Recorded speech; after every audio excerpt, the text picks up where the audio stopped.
Real Frank.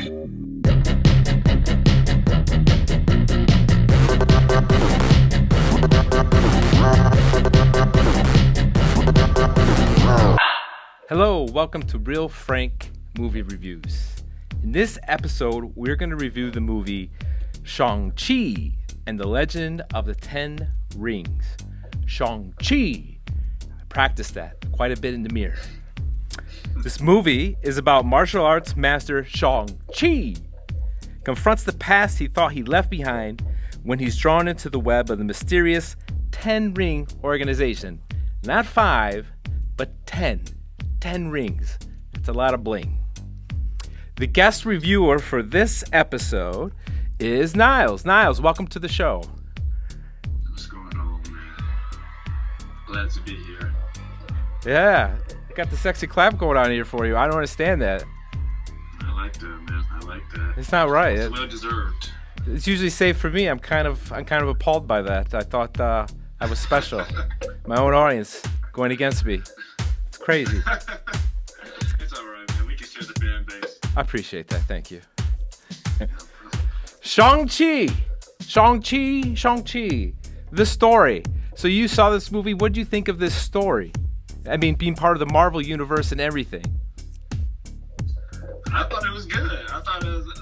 I didn't see exactly how it's going to tie in like the larger MCU, but it was like as far as its own storyline, I thought it was cool though. Yeah. So. It was pretty wild, was it? And I liked how they kind of tied it into kind of like, was it Iron Man 3 when... when they had... the Mandarin? Yep. The Mandarin? Yeah, so... Since you're a big Marvel movie, were you ever into the comics or anything like that, or just the movies? A little bit. I would say intermediate knowledge. I'm not no comic expert, but, I know a thing or two for sure. Yeah, I'm the same way. I know a little bits here and there, but the movies, I think they just do a fantastic job with these things. Kevin Feige, man, the GOAT. Yeah. So the story, what did you think about the whole family dynamic with this thing? The family's kind of whack. I actually thought it was. I thought it was pretty interesting for sure. I liked how they had the dad. Like he had a different dynamic for being the antagonist. You know what I mean? Mm-hmm. I definitely got the vibe like he was gonna be like a more malice intentioned villain, but toward the end you saw like he had like more pure intentions, trying to get his wife back and everything. Yeah, it's like he became obsessed with his wife. So he became obsessed in the beginning with power and money, and then once he had a family, it was all about getting his wife. Yeah, you know what I'm saying. It really humanized him. I thought. So what did you think of the guy who played Shang-Chi? How did you think he did? I think he did a good job. You know what I'm saying? For especially for an intro movie, it's to get into the larger Marvel universe. I think he did a great job stepping in that role. Yeah, I mean that was pretty cool. And especially the whole concept. There's a lot of humor in it, which I enjoyed that too. There's it wasn't like forced humor. I thought it was genuine humor. Yeah, and I feel like you get that forced humor a lot with Disney movies, but they did it right with Shang-Chi for sure. Yeah. Did the big thing was karaoke for their fun thing? Did you ever karaoke? No, that was, in my personal time in the shower maybe, but no, not in the public setting. No, nothing like that in public? No. I wouldn't say I'm that talented. I hear you. So anything in the story that you just loved? What was one thing in the story you just loved about it? I liked the sister dynamic with Shang-Chi. You know what I'm saying? How he ended up leaving her, leaving the whole Ten Rings organization. But while he was doing that, leaving the organization, he left his sister at the same time. And I'm sure, that probably hurt him, down in his heart. Right. Right. And I really like that family dynamic for sure. Yeah, it was pretty cool because they had a special bond, and like the sister wasn't like an afterthought. She was part of the story and was like a main character in this also. So it wasn't like we'll throw in here from time to time, but she ended up having her own major role in this story. Definitely, and I like how she was self-taught, because the dad, he didn't want to teach her, you know what I'm saying? He tried to keep, the girls out of the mix or whatever. That was cool, she just watched and observed. Became a hardcore killer on her own. That was nice. On her own. That's amazing, right? She did it the hard way. You know what I'm saying? Yeah, I mean, it sounded like he was like old school values. Like, this is my son, he's my pride and joy. The woman doesn't need to learn to fight like this. He needs to fight. Yeah, I noticed they bring a lot of those cultural dynamics, into the MCU nowadays. Yeah, that's for sure. It seems like it is. Like, so the it's more like culturally sensitive and politically correct sensitive. So they like try to cover it in sometimes, like cover the bases. Sometimes it's forced in there, I feel, like natural. I didn't feel it was that forced in here. I felt like it went with the story. No, yeah, it was pretty natural. I like how they empower the females in the MCU, and I really appreciate that. Right, because you got a sister, right? Oh, absolutely. You know what I'm saying? Did she see this movie with you, or she hasn't seen it yet? I actually took her to see it with me. It was just me and her in the theater. Really? Yeah. Look at you. What a great big brother. What a great big brother. Hey, gotta show out, man. Gotta be the favorite. Did she like the movie too? Oh yeah, she really did. Yeah, she enjoyed it a lot. That's good. So, what was the thing you hated the most in this story? Like you could have done without? Let me think. Or isn't there? It doesn't have to be anything. Maybe you enjoyed it all. That's okay too. I guess maybe a little bit of that, maybe the forced humor, but like I said, for the most part, they did a good job. But every now and then, I don't know, they get a little corny every now and then. You know what I'm saying? Yeah, sure, right. Because you gotta cover all your bases with all the audience. You can't just make one specific general joke. They're trying to make it kid appropriate and stuff, and I get that. It's Disney, so. But no, overall, for the most part, I liked it. Good on most points of the board. My favorite part in this movie was probably the beginning in the bus scene when all hell breaks loose on that bus. That was just crazy the way they filmed that.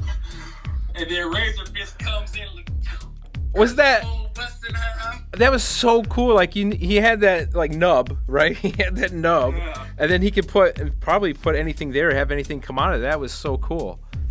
Yeah, no, they made him look like a force to be reckoned with for sure. Yeah, that whole scene was pretty exciting. Them tearing apart that bus, and then the way she was driving, his friends driving the bus, and then she ends up on the side, and she stops with the garbage truck. After she just smashes all the foreign vehicles, all the 100-van vehicles. Oh, it was crazy. Imagine coming out seeing your vehicle like that. And then the roofs are all smashed. Like, how do you, if you didn't see it happen, you come out like, what the fuck? What happened to my roof? It's crazy. Serious, no, for real, man. So my big question with this story is, his dad had the rings majority of the movie, right? All 10 of them. Yeah. What happens if he loses one of the rings? Or loses 2 of the rings? What happens? Does he lose his power? Yeah. What happens? I was about that too. When I was guessing, they're probably like you said, they're just less effective. Like they don't have the full potential of, if you have all 10. But let's say you steal one of the rings. You got one of the rings on your wrist. Does it work for you? Or do you... Yeah, no, that is a good one. What happens? I want to know what happens. Yeah, no, I never thought about it like that. That is a good point. The other thing I had with the story is the dragon at the end that lives in the pond. Which one? The good one or the good one? So the good one seemed like it was dormant in the bottom of the pond, protecting that evil world over there that they had all pinned back. Yeah. What's that thing eat? What's that thing eat during the off season when it's not protecting anything? What are they feeding that thing? Yeah, no, it's too big, man. Like the other thing's busy behind that wall eating on souls. What's he doing under the water all day? Right. How do they feed him? You gonna tell me he doesn't get hungry? He's gotta eat, right? Right. Yeah. I think that big gotta get down on something. It's something, right? It's gotta be something there. Maybe caught him a nice little, swarm of fish, passing by unknowingly. And maybe that's how it works. So another thing that kind of bothered me was what was his friend's name? Was it Katie? Was her name? The girl? Yeah. Her voice. Her voice. She had a scratchy, raspy voice. Uh-huh. And after a while, it was fine. But when she talked a lot, it kind of bothered me a little bit. It got a little annoying, her voice. It's just my personal thing. I peeped the same thing. I wonder. I haven't heard her talk too much, just like off screen. So I wonder if she was trying to make a Americanized accent. You know what I'm saying? Maybe she has, like, maybe more naturally. She talks a little bit more. Sounds a little bit more Chinese. You know what I'm saying? Man, that's a great point because I didn't think about that. Her American accent just seems so real. I just assumed that that's how she normally talked, but that's an excellent point. Yeah, I haven't heard, any interviews from her or anything, but, maybe that was the case. That's what I thought, too. Right. So what did you think about all the CGI in this? Obviously, it had a lot of CGI in it. What did you think of it? Marvel does it right, man. Yeah. That stuff is so visually, stunning to me.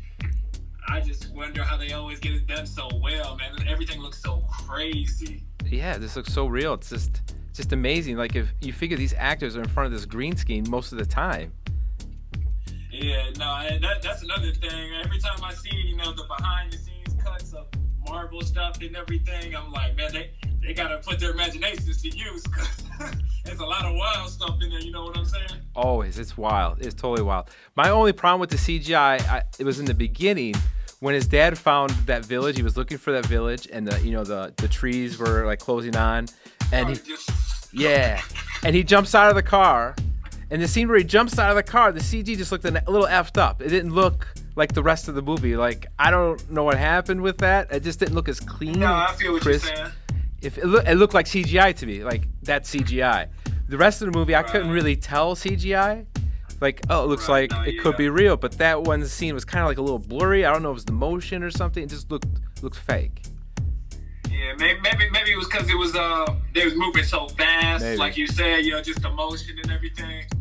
Because he did have to make. I liked how he did make that quick escape, but I do feel what you're saying. I like how it got a little blurred. Yeah. Yeah. You can tell with CGI on that part for sure. For sure. So let's go ahead and rate this. What do you give the story? 1 out of 10.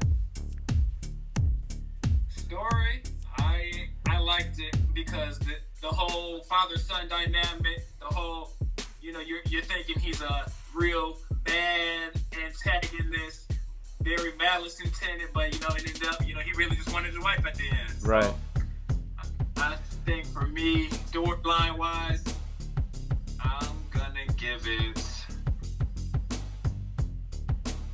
8. 8. All right. My favorite part of the story, too, was the character Trevor. Trevor cracked the hell out of me. He was so funny. Yeah, no, he's a character for sure because you've seen Iron Man 3, right? Yeah, and that's so cool how they tied that together, right?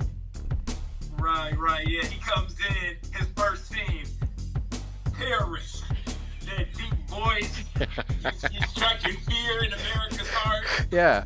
The whole time he's this Britain actor, That's all he was. An actor. And they kept that ongoing through this movie. That's what I loved, and he was fantastic at it. Yeah, he's a good actor. He is. So speaking of acting, what do you give a rating for the acting, the overall acting in this movie? Overall acting, I'm gonna give it a 7.5. 7.5. All right. And then the cinematography, the way it was filmed, like the angles, the scenes, the scenic stuff, when they're talking, the way the camera angles were. How would you rate that? I know it's kind of a little difficult with it being mostly CGI. Yeah, I mean, I just off the fact, it was CGI, how good they made it look, I'm going to give it probably a 9. 9? Is that for the cinematography or the CGI? Oh, well, I guess you could say the CGI. Okay, 9. And then the cinematography, the way they shot it, the way they filmed, what would you give that? I would probably give that... Actually, they did a good job, around visually, so I'll probably give that a 9, too. All right. So, overall, Shang-Chi, what would you give this movie? Overall,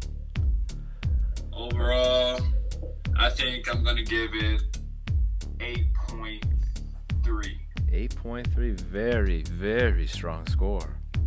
I was a big fan of it, man. I really enjoyed how, because it's an intro movie. Yes. So they gotta, they gotta stand out. Yeah. And I feel like they did a good job for it. Yeah, and then they're getting so much. I love how they're introduced these movies, and then boom, they become part of the universe. But now they got so many characters. You're just like, how are they gonna fit them all into a movie? I mean, they can't. You're gonna have to we're gonna take this 5 for this movie, and then these other 3 we'll take for this next movie. I wonder if that's how they kind of plan it. I always wonder about that too. Like, I always wonder how far along they are in the storyline and everything. Because you see, they brought Wong in there. Yep. In the after cut scene, they had Captain Marvel, Bruce Banner. Yeah. So you never know, man. You never know what Kevin's gonna throw at you. That's right.